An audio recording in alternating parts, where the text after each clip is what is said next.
There are many different important reasons why we reintroduce certain species, as they can help to restore damaged ecosystems, they boost biodiversity, they can help to slow global warming, and they can help native species that are threatened with extinction. One positive effect of reintroducing species that's not talked about very often is the fact that they can help to control and eradicate invasive or introduced species. When some predators become extinct in a certain area or ecosystem, this often leads to invasive species completely taking over, but thankfully some animal reintroductions have helped to fix the damages that we have caused. In today's video, I will be focusing on current and proposed animal reintroductions that could help to control invasive and introduced species, and we'll start off with two of Europe's most adaptable large predators. I have decided to group both the Eurasian lynx and the Eurasian wolf together in this video, as they both have similar stories and they have similar effects on the ecosystem.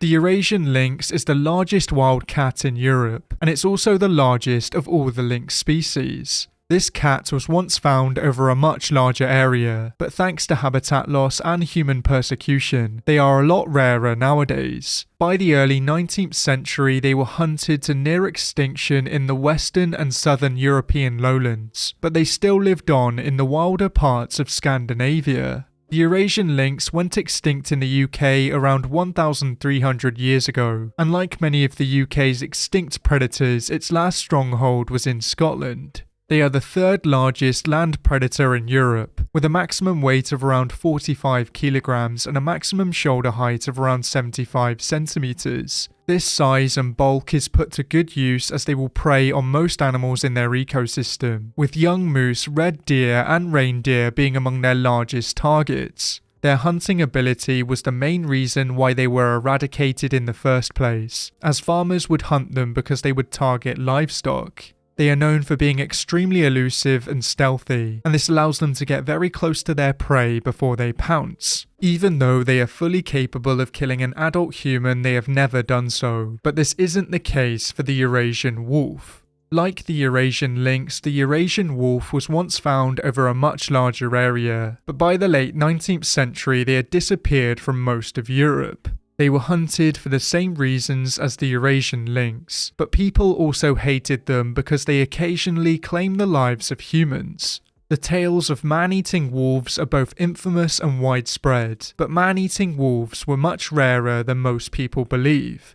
In France, between 1362 and 1980, nearly 10,000 people were killed by wolves, but 3,500 of these wolves were rabid. This may sound like a lot of wolf-related deaths at first, but it works out at just under 18 deaths per year, and during this time, wolves were a lot more common.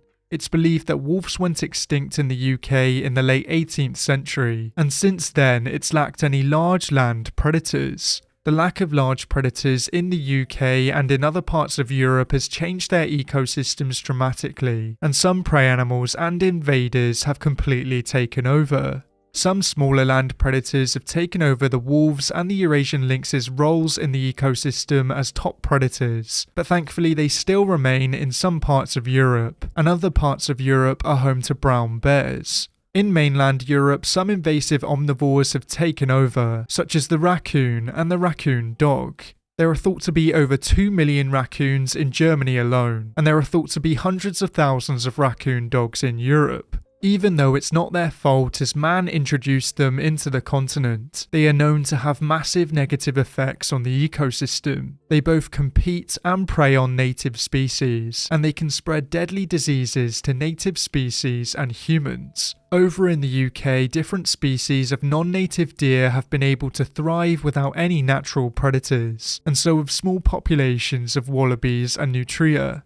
These animals are very popular in the UK even though they can negatively affect native species, but if the wolves or Eurasian lynx were introduced, they could stop the spread of these non-native species. I've personally seen the muntjac deer on a walk with Arnie, and it's been relatively easy for these small deer to spread across the UK without any large predators. There are a few ongoing Eurasian lynx and Eurasian wolf reintroductions across Europe, but these reintroduction and rewilding campaigns are very controversial. Many people are against their reintroduction because of the potential risk to humans and livestock, but these large predators are crucial for a healthy European ecosystem. There has not been a single verified fatal wolf attack on humans in Europe in the past 40 years, and as I've covered, the Eurasian lynx has never killed a human. There are effective ways of protecting livestock such as guard dogs, and these dogs have proven to be very effective across parts of southern and eastern Europe.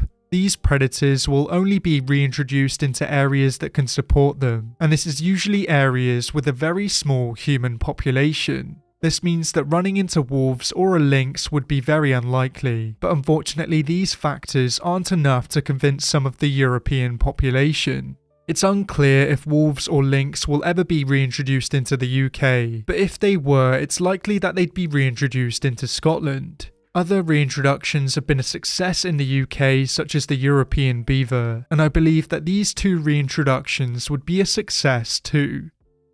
Even though the jaguar is mostly seen as a South American species, it can be found over large areas of North America. It once roamed over large parts of the southern US, but today they are only occasionally spotted in Arizona, New Mexico and Texas, with 62 reports in the 20th century. It's believed that they were mostly eradicated by humans, both because of their valuable pelts and because they were a threat to livestock. Even though jaguars do sometimes take the lives of humans, they usually avoid humans altogether, and excluding the snow leopard, they are the least likely of all the big cats to attack humans. The jaguars in North America are generally smaller than the jaguars in South America, and they are adapted to a slightly different way of life. Even though there are no solid plans to reintroduce jaguars into the US, there have been a few proposals to reintroduce them into Arizona and New Mexico over the years. These predators would have a big effect on the ecosystem as they are apex predators, but we know that the ecosystem can support them as they once roamed across the states, and they do sometimes enter the states naturally.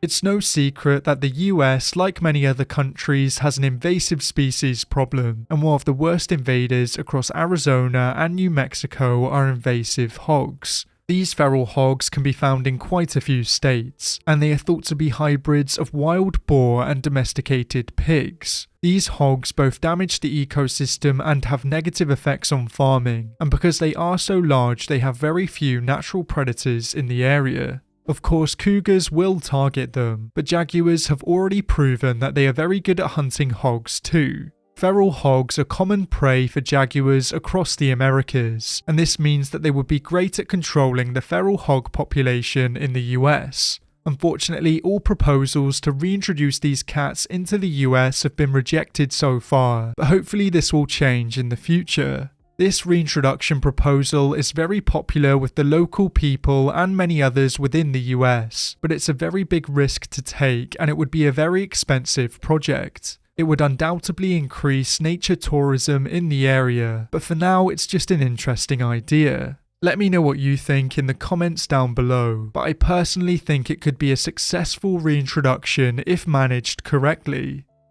The European pine marten can be found over the vast majority of Europe, and it's one of Europe's most iconic woodland predators. Like other mustelids, they are known for being incredibly powerful and muscular for their size, and in their native habitat they feed on a wide range of creatures. They'll target small mammals and birds, but they will also feed on carrion and plant matter.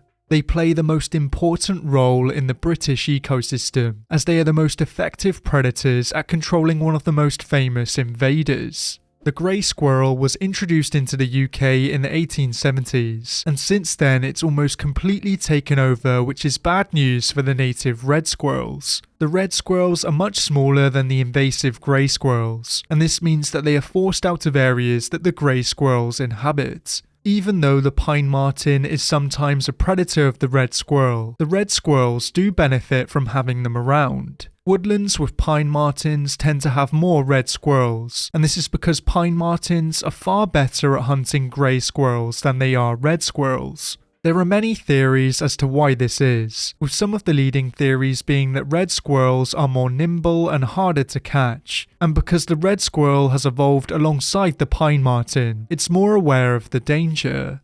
Thankfully, pine martens are found in some of the woodlands in the UK, but there are plans to reintroduce them into even more. There is still a small population of red squirrels in Wales, but these squirrels are only just hanging on. This is part of the reason why there are plans to reintroduce pine martens into Wales, and there have already been some successful reintroductions in the country. It seems counterintuitive to introduce a predator of the red squirrel to help the red squirrel, but it seems to be working very well so far. This just goes to show that reintroducing predators can help other animals lower down the food chain, and hopefully more of these distinctive predators will be reintroduced in the future.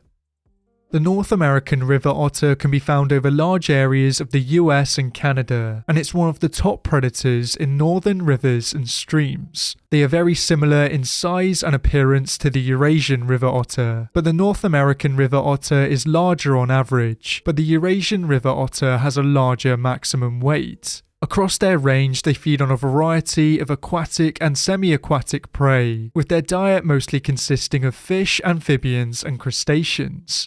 Like all the other species on this list, the North American river otter was once found over a much larger area, but thanks to habitat destruction and human persecution, they have a much smaller range today. They were once relentlessly hunted for their fur, and they were also affected by the expansion of humans and water pollution. Because they play such an important role in the ecosystem, they have been missed in many of the places where they have been eradicated, but thankfully they have been reintroduced into some lucky states. In the 1980s, the Missouri Department of Conservation released 800 North American river otters into the state, and today they have an estimated population of around 10,000. These mammals have benefited the ecosystem by managing the aquatic animal numbers, and they also fall prey to other larger predators such as coyotes and bobcats. One reason why these otters are so important to the Missouri ecosystem is because the state has so many invasive fish and invasive aquatic species.